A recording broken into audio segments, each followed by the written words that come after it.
Assalamualaikum warahmatullahi. Sedikit respon ataupun reaksi ke atas sebaran mesej yang bermula daripada semalam saya dapat. Tak tahulah kalau orang lain dapat awal lagi tentang kelebihan bulan Muharram ni.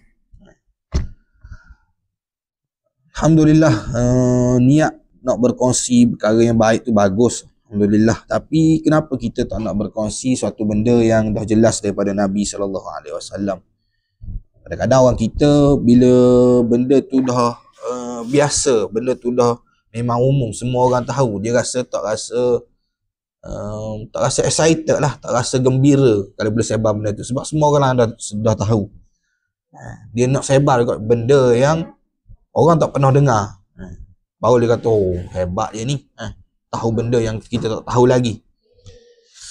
Kalau benda tu memang benar daripada Nabi SAW, daripada agama kita, daripada nas, Al-Quran dan hadis, alhamdulillah. Sebab banyak juga kadang-kadang ayat Quran yang bila kita sebar, rupanya dia orang tu seolah-olah macam tak pernah tahu, rupanya ada Allah SWT nyatakan begini dan begini.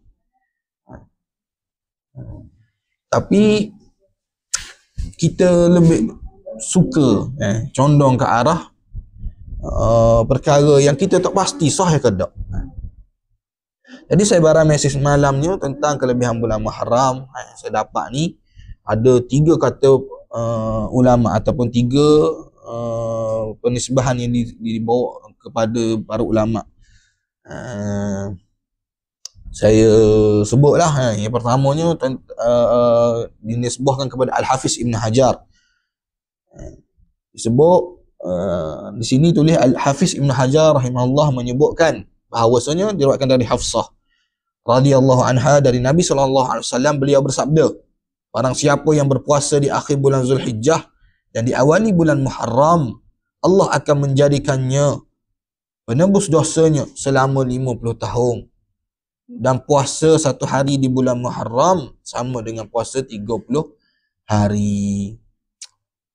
Masya Allah, kalau betul lah fadilah ni, sukarlah kita nak beramal lah. Tapi kita tengok apa kata para ulama tentang hadis ni.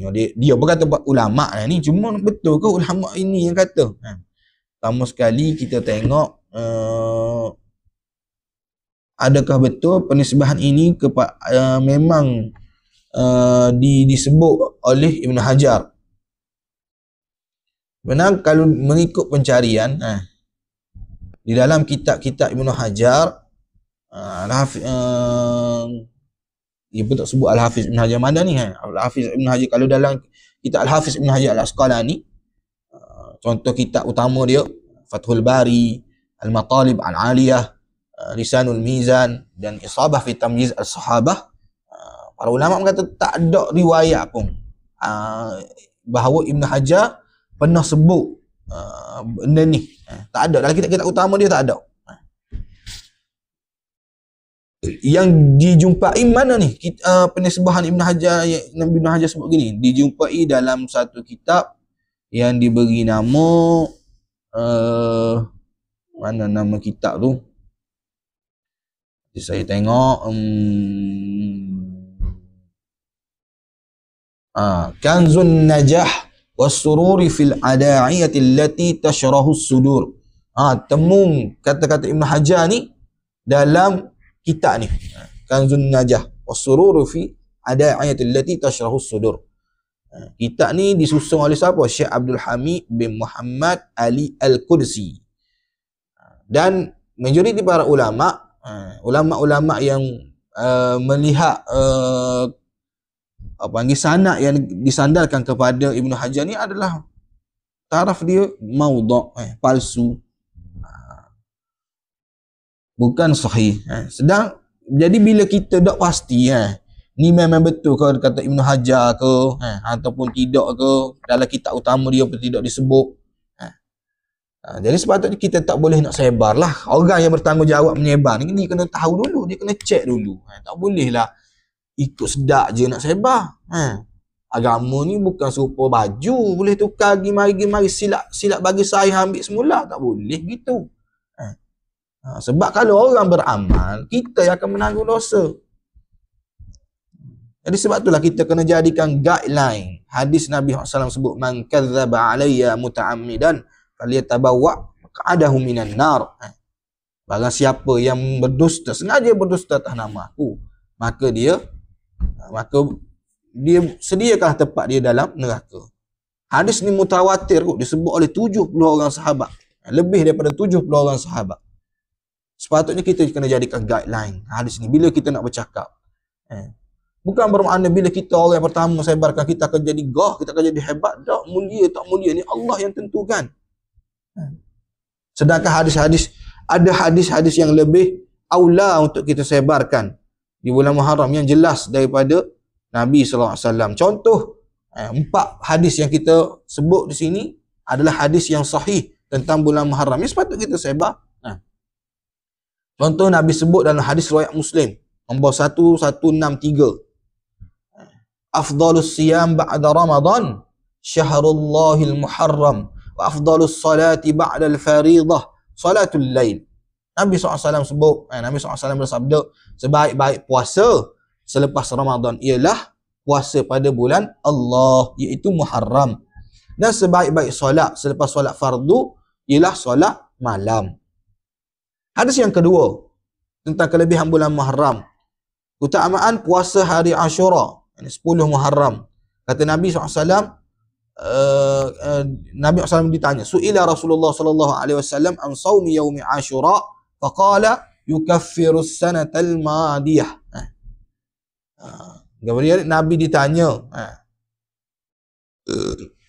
tentang puasa hari Ashura, lalu baginda bersabda, ia menghapuskan dosa setahun yang lalu.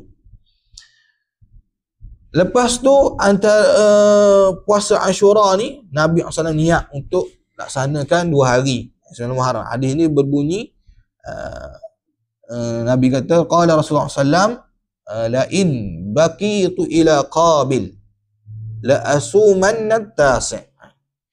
Jika aku masih hidup, kata Nabi, sehingga tahun depan, pasti aku akan berpuasa pada hari ke-9, Tasu'a. Dan ada ulama kata boleh puasa. Poin di sini Nabi suruh berselisih dengan orang Yahudi, sama ada 9, 10 ataupun 10, 11, ataupun kita boleh laksanakan dalam 9, 10, 11. Tapi tidak ada fadilat khusus puasa 3 hari pada waktu tersebut. Bila Nabi tak sebut fadilat, jangan kita pandai-pandai sebut. Dan bulan Muharram ni bulan haram. Bulan Muharram ni adalah bulan haram, dan kita tahu bulan haram ada kelebihan yang tersendiri. Jadi cukup sekadar itulah respon saya. Samalah juga tentang penisbahan kepada Imam Ghazali. Kita kata, walaupun mungkinlah, wallahu alam, saya tak kaji adakah betul Imam Ghazali bawa dalam kitab dia ni, Ihya Ulumuddin ni. Ini kata dari Nabi Muhammad SAW bersabda, barang siapa berpuasa 3 hari di bulan mulia, Zulkaidah, Zulhijjah, Muharram, Rajab, di hari Khamis, Jumaat dan Sabtu, maka Allah Subhanahu Taala akan mencatat baginya ibadah 700 tahun. Tapi tandanya dah tahu memang palsu kot. Sebab orang panggil betul lah Zulkaidah, Zulhijjah, Muharram, Rajab ni adalah bulan haram. Tapi fadilatnya tidak ditemukan lah dalam hadis-hadis yang sahih. Tentang apa? Allah tak mencatat baginya ibadah 700 tahun, tak ditemukan. Lepas tu bawa pula kalam Syed Ahmad bin Zaini Dahlan yang tulis daripada kitab Safinah. Sebagian ulama menyebutkan bahawasanya di hari pertama bulan Muharram baca ayat kursi sebanyak 360 kali disertai basmalah setiap satu kalinya, kerana yang demikian itu menjadi benteng kukuh dari syaitan terkutuk di tahun itu, dan juga terdapat faedah yang tidak dihitung. Ini semua juga palsu lah. Kita kata boleh tepi lah. Kok sahih ada kok? Beramal lah dengan yang sahih. Apa masalahnya? Masalah hati.